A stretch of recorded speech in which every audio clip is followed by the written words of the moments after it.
In November of 2019, we had a catastrophic fire come through the Nambucca Valley. 20% of the valley was burned, and we were blanketed by smoke for about 3 months. But in those intense days of November, I think the entire valley was on alert, and then the anxiety was really, really high for everyone. When friends in South Arm were heavily impacted, I guess I realised that the only way I could help was through my practice, through my arts practice, because that's what was helping me. And so I offered to do a creative arts workshop on their property for people impacted to help them with processing what had occurred. So the first workshop was funded by Regional Arts New South Wales with a quick response grant. That workshop became like the pilot workshop, and it went so well and the participants responded so well to the work that Nambucca Valley Council then funded another 2 workshops that we did in Yuttungan and Taylor's Arm. And the exhibition that we're opening here in Maxville at the Matilda Street Gallery is a collection of all the artworks that were made through that process. Expression was very free, and it didn't feel like people didn't know what to do and they were not practicing, well, many of them were not practicing artists. To me, that's just testimony to the power of the emotional life and its need to express itself in some way other than the everyday rational verbal language. I think it's so important. I think a lot of people felt that they weren't heard during the recovery effort, which is still ongoing.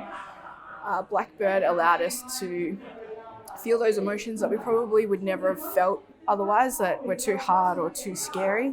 So it wasn't thought out or pre-planned. It was in the moment, coming from our hearts, souls, and some of it is beautiful, some of it there's, I guess, beauty in tragedy and trauma. Every mental health expert that I've spoken to will tell you how important it is for people to be heard, for those who experience the devastation of the fires to be able to talk about it. But I've discovered or noticed that that's a lot easier said than done. But I think this exhibition and the art project is a way that people can express what they saw, what they felt.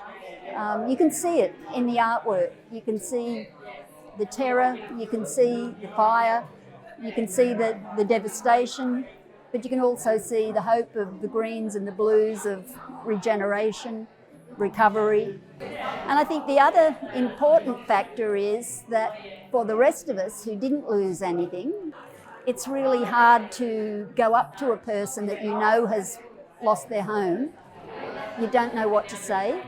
This also tells the rest of us a little of how what's come out in the artwork tells everyone else in the community a little of what these people experienced and how they felt. There's a point in the circle where it never ends.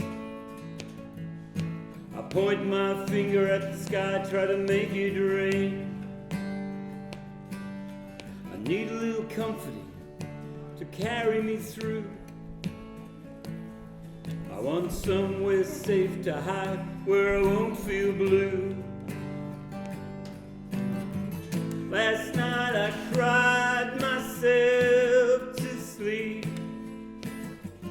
I prayed the Lord my soul to keep.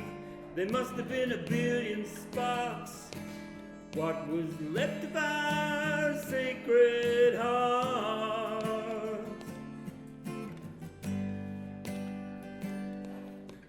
And words only come one by two. It's hard to shine, hard to carry things through.